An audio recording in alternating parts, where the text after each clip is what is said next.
bloquea la LHRH y no producir estrógenos a nivel del ovario.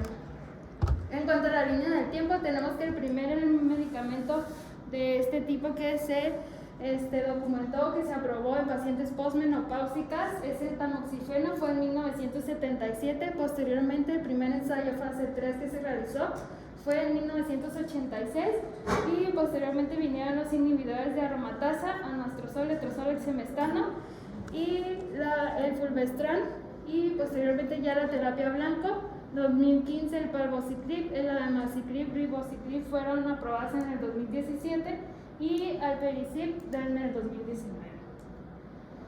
En cuanto a la definición de menopausia, tenemos que hacer el cese de la menstruación por más de un año, pero eso va a depender también de la paciente si está en tratamiento o no, o también en pacientes que son mayores de 60 años. En teoría, la menopausia fisiológica está entre los 50 y 60 años.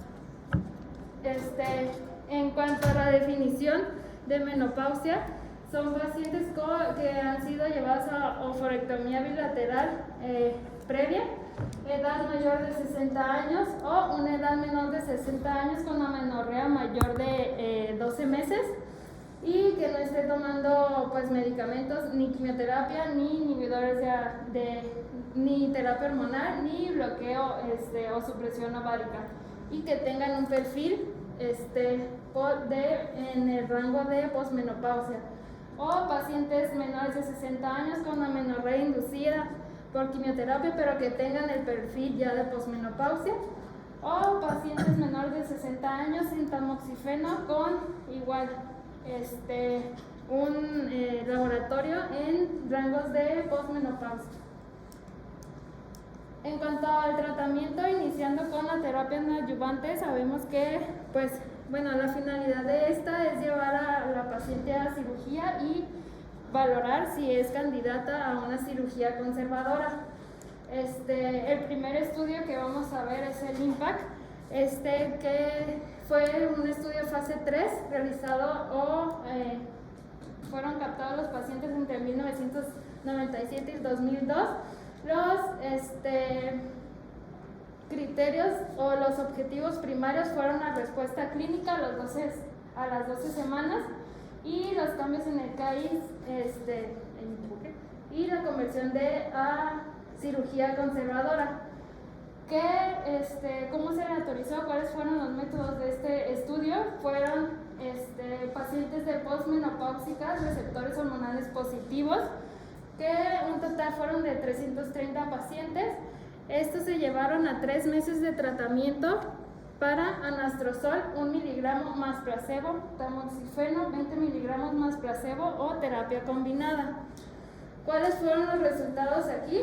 La respuesta clínica se evaluó de 2 maneras, de manera que se medía de manera clínica y por ultrasonido. Aquí no fue estadísticamente significativo, pero sin embargo se ve que hay una respuesta clínica, sobre todo cuando se mide, y sobre todo pues se ve en el anastrozol en comparación con el tamoxifeno. Sin embargo, pues esto no fue estadísticamente significativo. Y pues hay una mejora más o menos en cuanto a la respuesta clínica, que va sería como un 30 al 40% más o menos. Y en cuanto al objetivo secundario, fue que la conversión de cirugía conservadora. ¿Y qué se ve aquí? Que el anastrozol fue estadísticamente significativo para reducir o para que se llevaran a cabo más cirugías conservadoras, con una proporción de 46% versus el tamoxifeno de 22%, y esto fue una P estadísticamente significativa de 0.03. y pues en este estudio se ve que el anastrozol, por lo menos para convertir a la cirugía, fue mejor que el tamoxifeno. El siguiente estudio que compara los inhibidores de aromatasa y el tamoxifeno en el entorno neoadyuvante es el PROACT, que es un fase 3 aleatorizado doble ciego. Se 2002 y se publicó hasta el 2006. Entraron también pacientes posmenopáusicas, receptores hormonales positivos. La N fue de 451 y estos también se llevaron a tratamiento durante 3 meses o hasta progresión y recibieron anastrozol más 1 miligramo, anastrozol 1 miligramo más placebo o tamoxifeno 20 miligramos más placebo. Y aquí querían comparar cuál era mejor. ¿Qué es lo que se vio?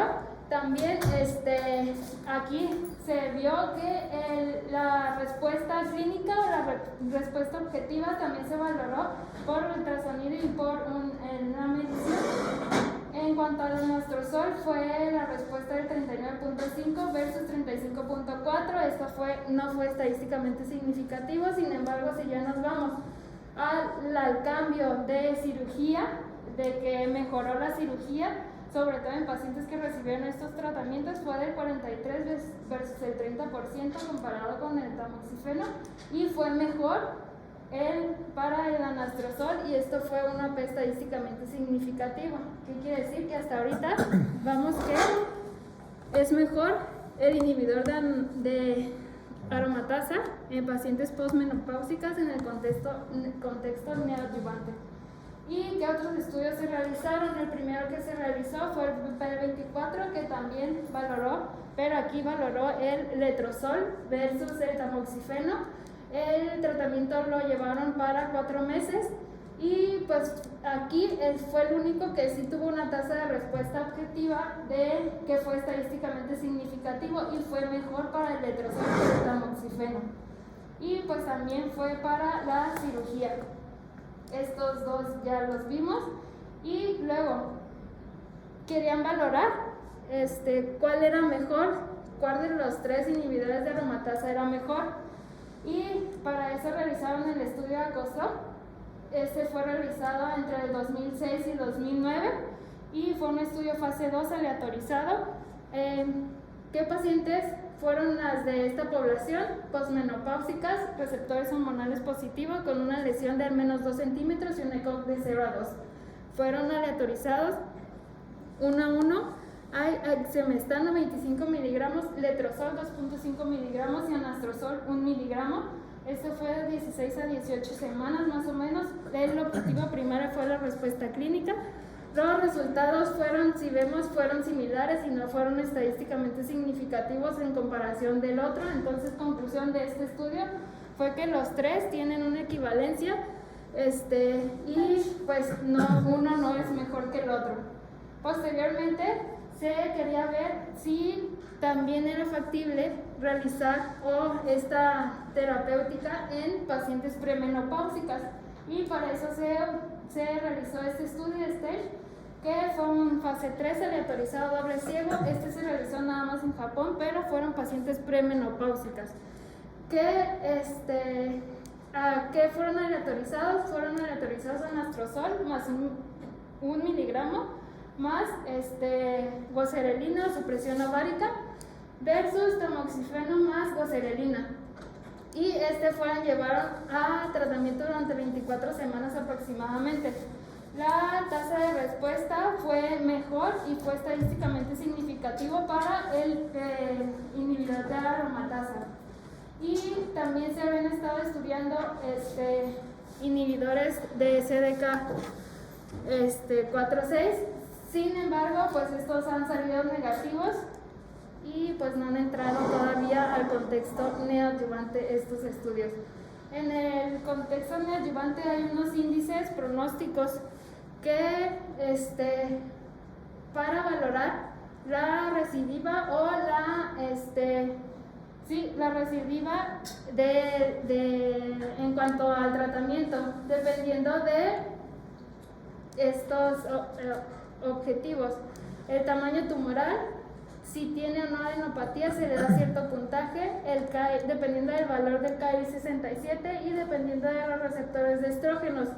En el grupo 1 se le da un puntaje de 0 y estos tienen una recidiva del 3% con la terapia neoadyuvante. Entonces a esto se sugiere que pues ya no da tratamiento adyuvante. Sin embargo, en el grupo 2 y grupo 3 tienen aumento en la recidiva, por lo tanto, pues sí se sugiere tratamiento posterior. En cuanto al tratamiento adyuvante, pues sabemos que esto es mejorar la supervivencia libre de enfermedad, la supervivencia global y pues disminuir las zonas de micrometástasis. ¿Qué tenemos para esto? El tamoxifeno, como sabemos, son 20 miligramos cada 24 horas. También hay que valorar los efectos adversos, sobre todo en cuanto a trombosis y en cuanto a cáncer de endometrio. Sin embargo, el porcentaje es poco. Se dice que en el tratamiento a 10 años aproximadamente aumenta hasta 3.1% el cáncer de endometrio. Para este estudio vamos a ver un ensayo que fue el EBCTCG. Tenía el objetivo de evaluar los efectos a 5 y 10 años de la terapia endocrina adyuvante con el tamoxifeno en cuanto a la recurrencia y en cuanto a la supervivencia. Aquí se vieron varios objetivos se sacaron varias conclusiones en este estudio. Fue un metaanálisis que también valoró el efecto de la quimioterapia y el efecto de la terapia hormonal. Está un poco extenso. En cuanto a la terapia hormonal, se valoraron aproximadamente 66,000 pacientes. Estos fueron llevados a 5 años de tamoxifeno. Otro grupo de pacientes fueron llevados a 1 o 2 años de tamoxifeno y otro grupo fue llevado a 5 versus 1 a 2 años de tamoxifeno. ¿Qué podemos concluir de este estudio? Que 5 años son mejor que dar 1 a 2 años de tratamiento con el tamoxifeno, y que es mejor la dosis, es equivalente la dosis de 20 miligramos y la dosis de 30 a 40 miligramos. ¿Qué es lo que reduce esto? En cuanto a la supervivencia libre de recurrencia, tiene un HR de 0.61, la dosis de 20 miligramos, por lo tanto, hay una disminución de la recurrencia de un 39%. Y en cuanto a la supervivencia global o la mortalidad, disminuye un 31% con un HR de 0.69, la dosis de 20 miligramos. Otra de las conclusiones que se quedaron en este estudio es que es mejor dar 5 años. Hay un update de este estudio a 10 y 15 años, donde se sigue viendo la mejoría, sobre todo del tratamiento a largo plazo. Y en cuanto a los 10 años se ve un valor absoluto de 14%, en cuanto a la recurrencia y en cuanto a la supervivencia global es del 8%. En cuanto a los inhibidores de aromatasa, tenemos 3, el letrozol, que se da una dosis de 2.5 miligramos cada 24 horas, el anastrozol, que se da una dosis de 1 miligramo cada 24 horas, y el exemestano, que son 2.5 miligramos cada 24 horas. Hay que recordar que tiene peculiaridad de que aumenta el riesgo de fracturas y de osteoporosis. Entonces tenemos que valorar a los pacientes que tengan alto riesgo de esto, como los que tengan antecedentes familiares o los que tengan consumo crónico de esteroides. En estos pacientes se les debe de hacer densitometría ósea o en su caso dar tratamiento con calcio y vitamina D. El primer estudio que vamos a revisar es el ATTACK. Este estudio es un fase 3 multicéntrico aleatorizado desde 1996 hasta el 2000. Los objetivos primeros fue la supervivencia libre de enfermedad. En los siguientes estudios el objetivo primario siempre va a ser la supervivencia libre de enfermedad, y fueron un total de 9.366 pacientes posmenopáusicas, receptores hormonales positivos y posterior a tratamiento definitivo, ya sea cirugía. Y también se aceptaban pacientes que tenían quimioterapia. Este estudio, el primero que se publicó fue en el 2002, luego hay un análisis en el 2005, que son los resultados que vamos a ver, y posteriormente hay otro análisis, último análisis a una mediana de seguimiento de 100 meses en el 2008. y cómo fueron aleatorizados uno a uno para recibir anastrozol 1 miligramo más placebo, tamoxifeno 20 miligramos más placebo o terapia combinada, que es anastrozol más tamoxifeno. ¿Qué es lo que se vio? Que en cuanto a la supervivencia libre de enfermedad, se vio que el anastrozol es mejor que el tamoxifeno para disminuir esto, y con un HR de 0.74, lo que disminuye un 26% del riesgo. Y pues en cuanto a los otros objetivos, también se vio que el anastrozol era mejor para disminuir el riesgo de cáncer contralateral con un HR de 0.58 y el tiempo a la recurrencia también. Esos son como los puntos claves de este estudio, y aquí fue el primero que decidimos que el anastrozol pues era mejor. Posteriormente se hizo otro estudio donde se valoró, sí se comparó el letrozol con el tamoxifeno. Esta es la cohorte que vamos a valorar nada más en los resultados. Fue un estudio fase 3, multicéntrico, aleatorizado, doble ciego. La supervivencia libre de enfermedad fue el objetivo primario. Y como fueron aleatorizados, aproximadamente 8.010 pacientes, igual posmenopáusicas, receptores hormonales positivos, que habían sido llevados a cirugía, y una mediana de seguimiento de 25.8 meses. Recibieron letrozol 2.5 miligramos por 5 años y tamoxifeno 20 miligramos por 5 años. ¿Qué es lo que se vio? Que la supervivencia libre de enfermedad fue mayor en el letrozol, que fue aproximadamente del 84 a los 5 años versus 85.4, y con un HR del 81%, o sea, disminuye 19% el riesgo el letrozol. Hasta aquí pues llevamos que es mejor pues los inhibidores de aromatasa. Y posteriormente también se revisó se obtuvo en la gráfica de Fluorospot que el tiempo también disminuye, el tiempo a la recurrencia, con un HR de 0.73 a favor del letrozol. El siguiente estudio que vamos a ver era, no se sabía cuál era mejor, si el letrozol o el anastrozol.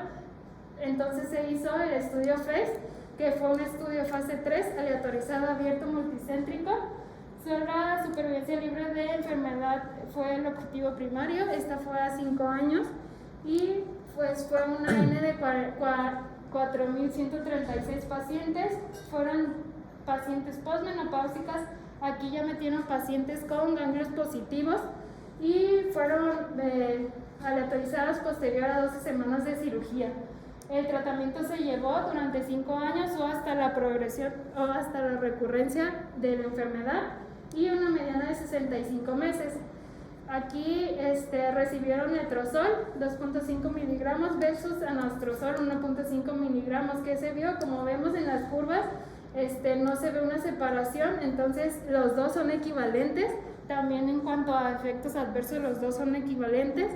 Y pues en cuanto a la supervivencia libre de progresión, a los 5 años fue de 84 versus 82, siendo una P no estadísticamente significativa, ni tampoco para la supervivencia global. Entonces los dos se pueden utilizar, cualquier inhibidor de aromatasa y va a tener la misma eficacia. En cuanto a la terapia secuencial, ¿qué es lo que tenemos? Tenemos varios estudios. Entre ellos, el ITA, que fue un estudio italiano, fase 3, aleatorizado, multicéntrico, que la población fueron pacientes posmenopáusicas que recibieron tamoxifeno durante 2 a 3 años y posteriormente recibieron el anastrozol. ¿Qué es lo que se vio? El objetivo de todos los estudios fueron la supervivencia libre de enfermedad, y fue un HR de 0.57.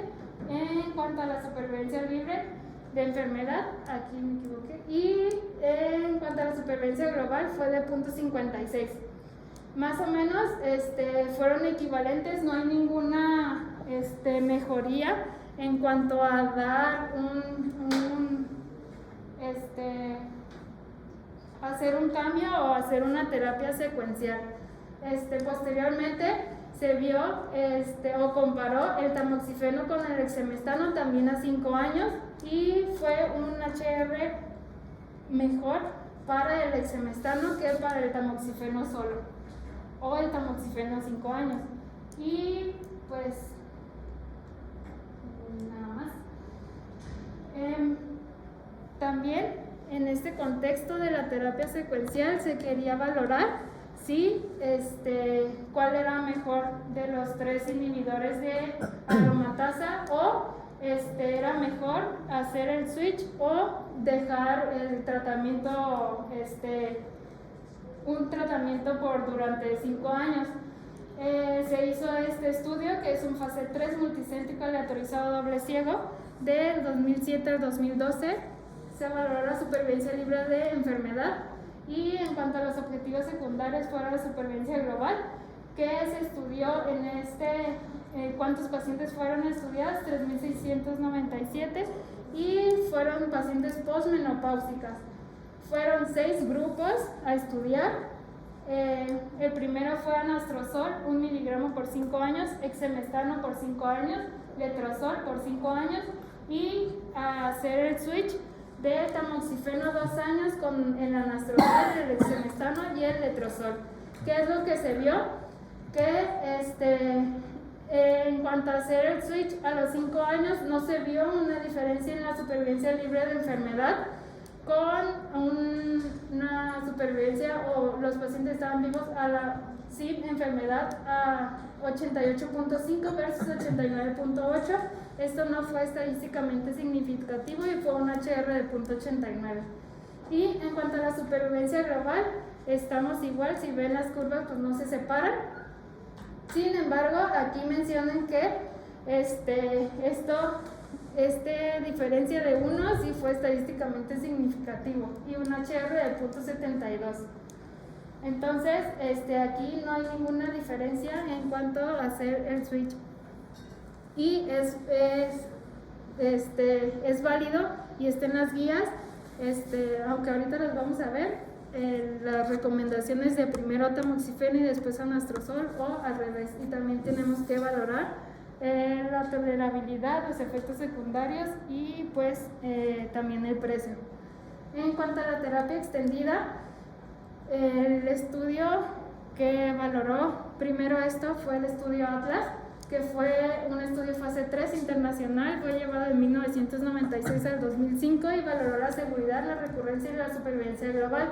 ¿Qué es lo que se aleatorizó? Fueron 12.894 pacientes y de estos 6.846 eran receptores hormonales positivos, que son los que se tomaron en cuenta, y fueron llevados a 5 años de tamoxifeno. Lo que querían ver era si era mejor dar tamoxifeno 10 años, un total de 10 años, o solo dejarlos en tamoxifeno 5 años. ¿Y qué fue lo que se vio? Se vio que entre más tiempo o a 10 años disminuye la incidencia de la recurrencia de la enfermedad con un HR de 0.75, con una P estadísticamente significativa. Y en cuanto a la supervivencia global, esta no fue estadísticamente significativo, pero pues sí se ve que disminuye la recurrencia, sobre todo si se da a 10 años. Entonces, con este estudio se documentó que el tamoxifeno es mejor darlo a 10 años. Se hizo un metaanálisis posterior donde tomaron 5 estudios. La importancia de fue que, al igual, en se vio que los pacientes que más se beneficiaban para hacer la terapia extendida fueron sobre todo en pacientes que tenían ganglios positivos. Fue la relevancia de este estudio con un HR de 0.84 que no toca la unidad del intervalo de confianza. Y posteriormente se hizo una revisión sistemática de 6 estudios. La importancia de este estudio fue que valoraron ciertos factores pronósticos que tenemos para llevar al paciente a una terapia extendida, como cuáles, los pacientes que tienen ganglios linfáticos positivos tienen mayor recurrencia, entonces ellos sí se beneficiarían. También el tamaño, algunos mencionan que mayor a 3 centímetros son de alto riesgo.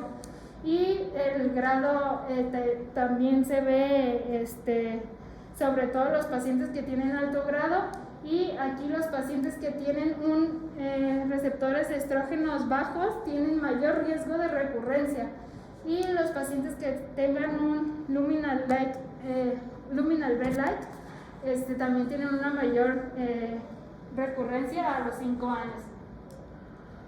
En cuanto a la supresión ovárica, esta, como ya les dije, se puede hacer como por cirugía, por RT ovárica, y con los agonistas los agonistas de la hormona liberadora de hormona luteinizante, que el fin es bloquear los estrógenos a nivel del ovario. El estudio fundamental aquí fueron 2 que se analizaron en un solo estudio, el SOP y el TEST. El SOP valoró si era mejor dar el tamoxifeno con supresión ovárica versus el tamoxifeno solo, y también valoró, comparó el tamoxifeno versus el exemestano con la supresión ovárica. Y en cuanto al TEST, valoró si era mejor dar el exemestano o el tamoxifeno. Fueron los mismos objetivos primarios, la supervivencia libre de enfermedad. En el SOP fue el reclutamiento del 2003 al 2011 y fue un total de 5 años que se llevó a cabo con el tratamiento. Fue una N de 3047, recibieron tamoxifeno 20 miligramos, tamoxifeno o supresión ovárica. Esta la realizaron con la triptorelina, y posteriormente también podrían llevarse, ya después de 6 meses de tratamiento con triptorelina, se pudieran llevar a oforectomía o radioterapia. Y el otro grupo a estudiar fue el exemestano 25 miligramos con la triptorelina. En el TEXT estudió el exemestano más la triptorelina versus el tamoxifeno y la triptorelina. ¿Y qué fueron los resultados? En cuanto a la supervivencia libre de enfermedad, se vio que fue mejor dar el inhibidor o la supresión ovárica que el tamoxifeno solo. Sobre todo se vio que hay una mejoría en el tratamiento que utilizó el exemestano con la supresión ovárica, con una P estadísticamente significativa, y se vio que los pacientes que habían sido llevados previamente a quimioterapia, estos no presentaban o presentaban una peor supervivencia libre de enfermedad. Y otro de los resultados que se valoró en fue la comparación del tratamiento con exemestano en la supresión ovárica versus el tamoxifeno, y que se vio aquí con un HR de 0.77 comparando a los dos en cuanto a la supervivencia libre de recurrencia o mejor dicho supervivencia libre de enfermedad. Y la supervivencia global se vio un HR de 0.98, que esta no fue estadísticamente significativo. Entonces se vio que sí mejora la supervivencia libre de enfermedad nada más, con una diferencia a los 8 años de 4 puntos de manera absoluta. ¿Y qué hay en el tratamiento adyuvante? Teniendo en cuenta la terapia blanco, terapia dirigida. En cuanto a los inhibidores de CDK4/6, estos estudios son apenas, todavía se están realizando en Monarch, y hay 2 estudios en el 2022 y uno en el 2023, fue fase 3 abierto, que tomaron en cuenta cáncer de mama de alto riesgo para ser llevados a adyuvancia, o sea, posterior al tratamiento quirúrgico, y que utilizaron abemaciclib 150 miligramos cada 12 horas más terapia endocrina versus terapia endocrina sola, y el tratamiento se llevó por 2 años y la terapia endocrina se llevó por 5 a 10 años. ¿Cuál fue el objetivo? La supervivencia libre de enfermedad, y la mediana no fue alcanzada, y pues esos fueron los resultados hasta ahorita. A los 4 años tuvo una sobrevida libre de enfermedad de 85.8 versus 79.4 a favor del abemaciclib. En cuanto al estudio PALAS, fue en fase 3 abierto, igual aleatorizado, que integró a pacientes receptores hormonales positivos, estadio clínico 2 al 3, ECOG de 0 a 1, y la N fue de 5.760, fue llevado a palbociclib, 125 miligramos, día 1 al 21, en ciclos de 4 semanas o 28 días, y más terapia endocrina. Esta se llevó también por 2 años y posteriormente se siguió la terapia endocrina. ¿Cuál fue el objetivo? La supervivencia libre de enfermedad. Y pues la mediana de seguimiento fue de 23.7 meses y pues el HR fue de 0.93. Fue un estudio negativo. Penélope fue otro estudio, fase 3, que valoró palbociclib también cada 24 horas por 21 días y se llevó a 13 ciclos. La supervivencia libre de enfermedad invasiva fue el objetivo primario y la mediana de seguimiento fue de 42. El HR fue de 93 y no fue estadísticamente significativo, por eso estos estudios todavía no están en el contexto de adyuvancia. ¿Y qué hay del tratamiento paliativo?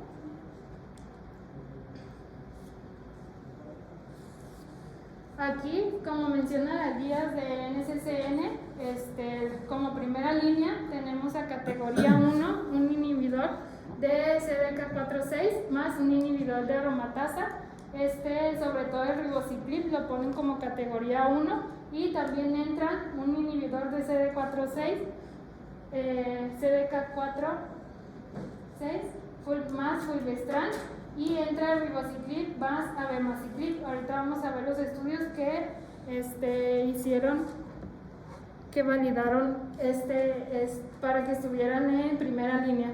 Y en cuanto a segunda línea tenemos a los inhibidores de CDK4/6 más fulvestrant, si es que no se utilizaron en primera línea, alpelisib, everolimus más terapia endocrina, y como terapia subsecuente u otras recomendaciones se puede dar fulvestrant o terapia monodroga con inhibidor de aromatasa y tamoxifeno, pero los de categoría 1 es el fulvestrant más un inhibidor de aromatasa no esteroideo, y el elacestrant es uno nuevo, pero ahorita les voy a comentar la peculiaridad de En cuanto a los inhibidores de CD4/6, pues en teoría se supone que lo vamos a ver en terapia blanco, pero tenemos 3 estudios.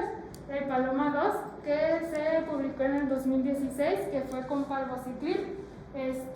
Posteriormente el Mona Lisa, que es el único que sí tiene la supervivencia global, y el Mona 3, que valoró el abemaciclib, y pues ahí podemos ver los resultados en cuanto a supervivencia libre de progresión y en cuanto a la supervivencia global.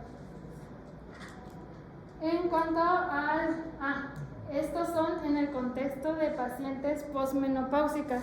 ¿Y que hay en pacientes premenopáusicas? Se dice el Mona Lisa 7, que ya hay 2 resultados, en el 2018 y en el 2019, y la mediana de supervivencia global todavía no fue alcanzada. ¿Qué medicamentos se utilizaron? El ribociclib, 600 miligramos día, más un inhibidor de aromatasa o tamoxifeno, y aquí se utilizó la goserelina como supresión ovárica.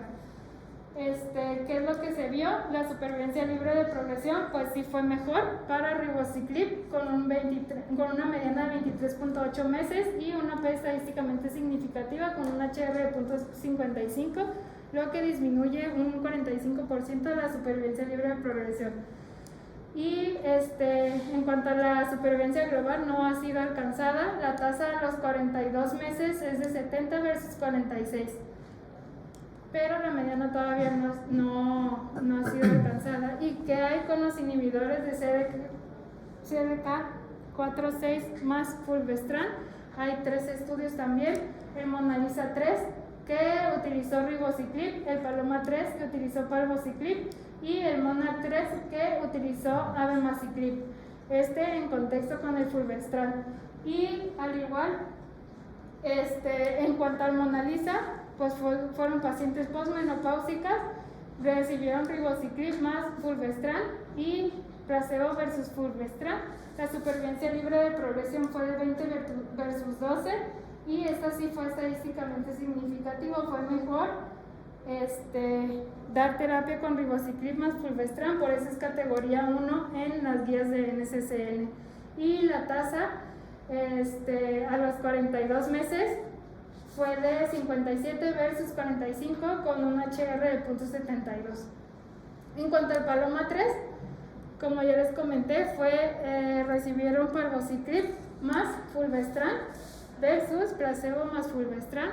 La supervivencia libre de progresión fue de 9 meses aproximadamente versus 4 meses y esto fue estadísticamente significativo, fue un HR de 0.46 y la mediana de supervivencia global aquí sí se alcanzó 34 versus 28 con un HR de 0.81. En cuanto al Monarch 2, fue un fase 3 también, fueron aleatorizados a abemaciclib más fulvestrant y la supervivencia libre de progresión fue de 16 versus 9, fue estadísticamente significativo con un HR de 0.55. Y en cuanto a la supervivencia global, fueron 46 versus 37. ¿Qué hay del fulvestrant monodroga? Primero se realizó un estudio para saber cuál era la dosis ideal. Este estudio fue el CONFIRM, que se realizó el primer resultado que tenemos en el 2010 y posteriormente en el 2015.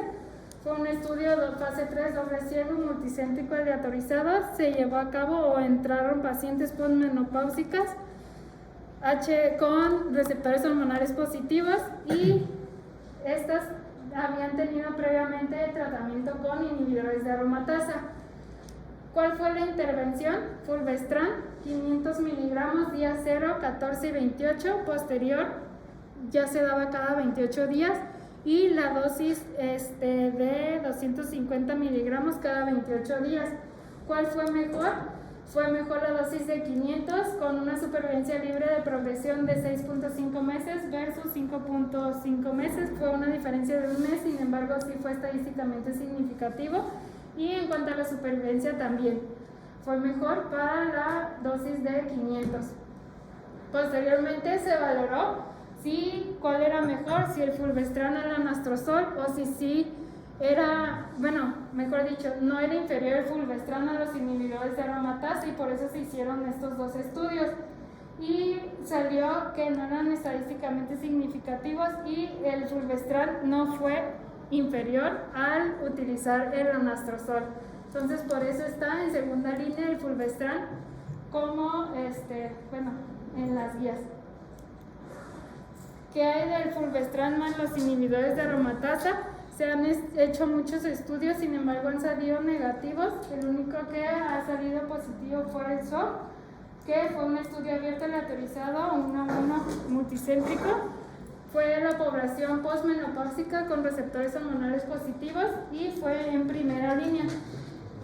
Que habían progresado a primera línea. La intervención fue fulvestrant 250 miligramos y más el anastrozol y posteriormente el otro grupo control fue el anastrozol, que es lo que se vio que fue mejor dar el fulvestrant con el inhibidor de aromatasa con una supervivencia libre de progresión de 15 meses versus 13 y con un HR de 0.81 y también fue mejor en la supervivencia libre, en la supervivencia global. ¿Qué hay del otro tratamiento de segunda línea que es el elacestrant?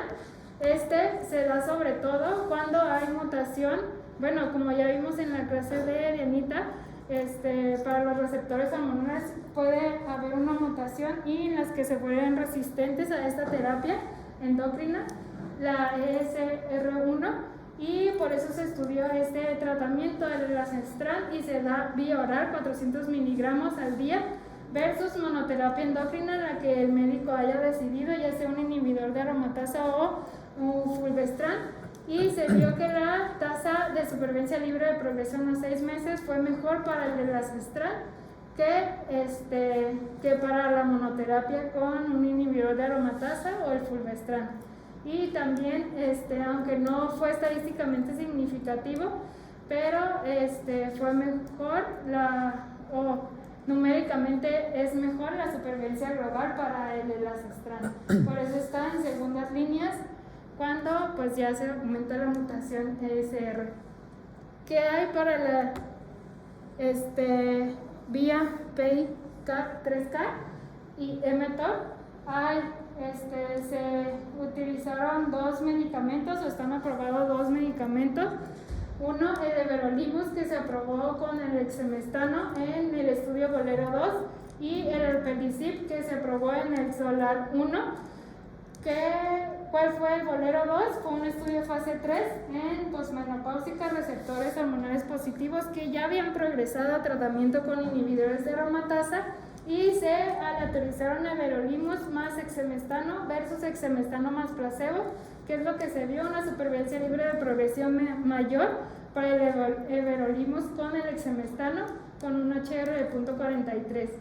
Y en cuanto al SOLAR 1, fue un fase 3 también, doble ciego, y también fue a la progresión en segunda línea, a la progresión con inhibidores de aromatasa en segunda línea, y que se aleatorizaron a recibir alpelisib 30 miligramos días más fulvestrán y versus placebo más fulvestrán. ¿Qué es lo que se vio? La supervivencia libre de progresión de 11 versus 5.7 meses con un HR de 0.65, que fue estadísticamente significativo. Sin embargo, todavía no tenemos los resultados en el 2022 de la supervivencia global, no fue estadísticamente significativo.